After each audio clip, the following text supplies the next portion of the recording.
fazer resultado em casa para depois tentar de uma forma um pouco mais tranquila subir na altitude. Todo mundo tem medo da altitude, impressionante, né?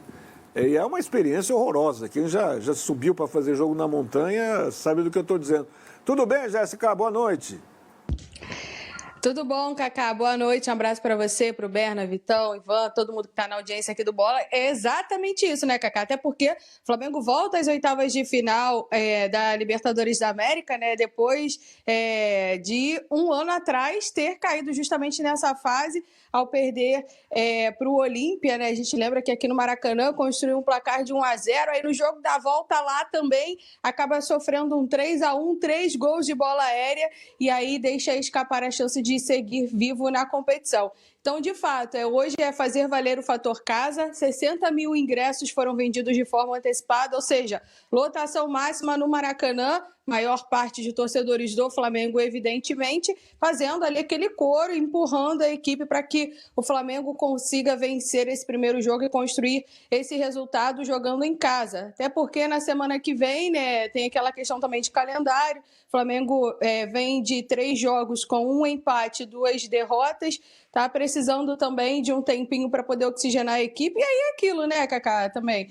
Faz um 3-0 aqui ou um 4-0 aqui, um ou outro é poupado na semana que vem, quando o Flamengo vai fazer a viagem. Então, o pensamento é exatamente esse: construir o placar jogando em seus domínios no Maracanã, ao lado do torcedor, para ficar um pouco mais tranquilo na próxima semana. Mas tem uma casca de banana aí, Bernardo, que fim de semana tem Botafogo e Flamengo, jogo do líder contra vice-líder. E jogue com todos que estiverem em condições de jogar. Não dá para rifar o Campeonato Brasileiro. Não dá. O Flamengo fez uma coisa estapafúrdia contra o São Paulo. Estapafúrdia, ridícula. Né? Que foi jogar com 2 titulares apenas naquela partida, Rossi e Léo Pereira. Não dá, cara. Não dá. Né? Então tem um time, tem que jogar com esse time. Fulano tá para estourar. Então, se o fulano tá para estourar, você poupa esse fulano. Mas não poupa todo o time, né? Tem que jogar com o que tem de melhor. Aí Libertadores, Copa, mas são muitas competições. Paciência. Quer ganhar tudo, e o Flamengo pode ganhar tudo, pode pleitear ganhar tudo. Fez um investimento alto no início da temporada para isso. Então que vá com os titulares. Rodada 23 e 38, vão faltar 15, é isso? Eu sou péssimo de matemática. Depende do time, né? Depende do time. O Flamengo tem um jogo a mais que o Botafogo para fazer. Mas, curiosamente, Ivan, é um jogo que poderia decidir o campeonato, se fosse um pouco mais para frente. Talvez até defina, porque é líder contra vice-líder. E o Botafogo já ganhou do Maracanã, do Flamengo no Maracanã. 2-1. Foi assim, né? Foi. O Botafogo no Maracanã e o Flamengo no Engenhão. Ou seja, é a chamada casca de banana. Mas o Botafogo também está dividido. O Botafogo vai pro confronto pensando no segundo jogo contra o Palmeiras. Eu acho que ele vai colocar força máxima. Os 2 times têm elenco, tá? Então, eu acho que é importante para o Flamengo, realmente, como é importante para o Botafogo, é você vencer um candidato ao título da competição. Então, do mesmo jeito que o Flamengo está preocupado com o Botafogo está preocupado com o Flamengo. Do mesmo jeito que o Flamengo está preocupado com o Bolívar, o Botafogo está preocupado com o Palmeiras. Então, 50-50. E eu não acho que o Flamengo jogue muito mais que o Botafogo, não. 50-50. Ô, Jéssica, você que está mais conectada ao noticiário aí no Rio, essa situação, como é que passa pela comissão técnica do Flamengo, pelo Tite, em definir times a partir de hoje, tendo o Botafogo no fim de semana e tendo o Bolívar na volta na altitude? Existe um planejamento, né, Cacá, que é sempre num curto espaço de tempo.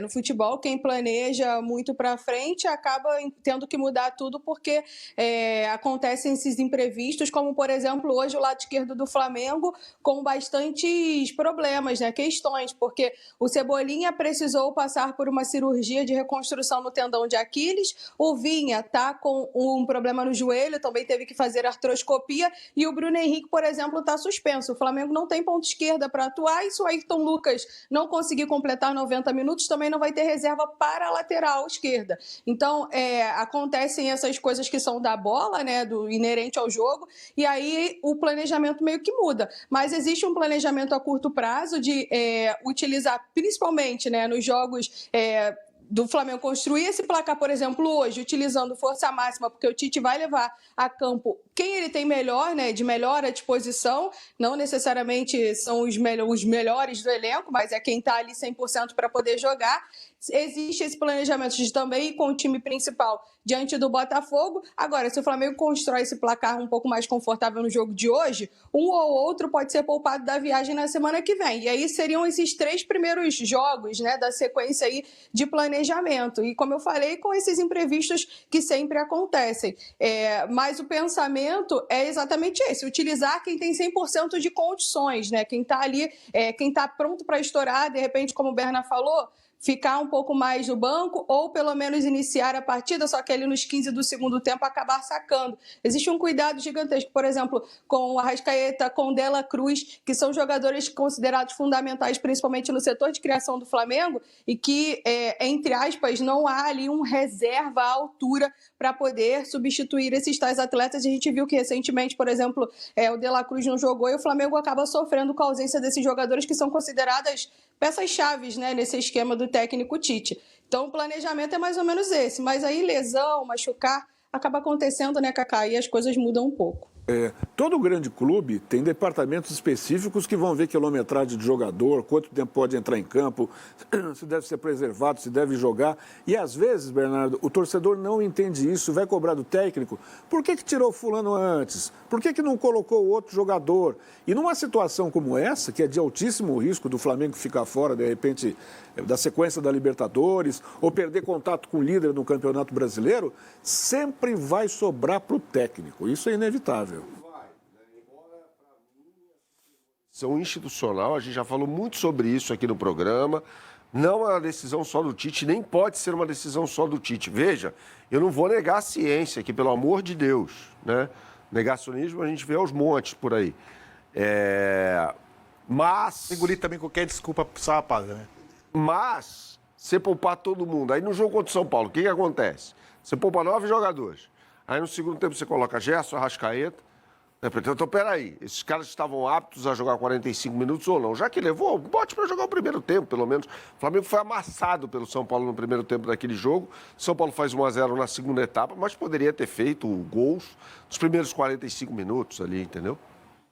Você queria perguntar alguma coisa para a Jéssica? Não era perguntar, era só fazer um comentário em cima do que a Jéssica falou, sublinhando aqui a questão da lateral esquerda. Eu não coloco na conta da falta de planejamento esse problema que o Flamengo tem hoje na lateral esquerda. Porque o Flamengo contratou 2 jogadores muito bons para essa posição. Primeiro o Ayrton Lucas, depois o Vinha, né?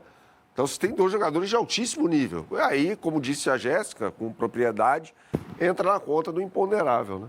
Muito bem. Sobrenatural de Almeida, diria Nelson Rodrigues. Abemos time, Jéssica, já pronto, apesar do o jogo é 9h30, é isso? 9h30. Isso. Time provável é mais ou menos o que vai entrar em campo, Jéssica?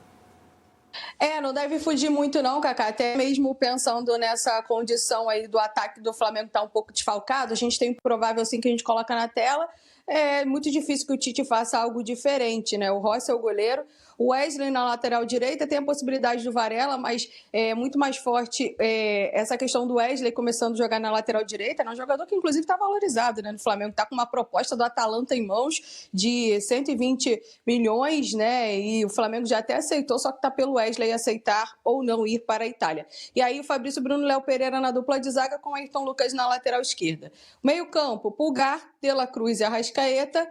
Nesse caso, hoje, o Luiz Araújo jogando pela ponta esquerda, com o Gerson na direita e o Pedro, centroavante da equipe. Esse DM que a gente já falou um pouco anteriormente. A gente lembra que tem o Gabigol no banco de reservas correndo por fora. Tem o Lohan, que também é outro jogador que está bem valorizado no Flamengo. Renovou o seu contrato até o final de 2029. Está com uma multa de 600 milhões para o exterior. E aí são aquelas opções do técnico Tite que muito provavelmente ficarão para o segundo tempo, né? Principalmente o Gabigol. Não tem entrado sequer no intervalo. É mais do meio para o final do segundo tempo as opções que o Tite tem, mas a ideia inicial é ir com esse time e é o que o Tite considera, né, força máxima nesse momento, Cacá. Muito bem. Tá frio aí no Rio, Jéssica? Qual a perspectiva de torcida no Maracanã? 60 mil hoje, nós vamos ter um Maraca bem cheio. Fez frio essa semana aqui, viu, Cacá?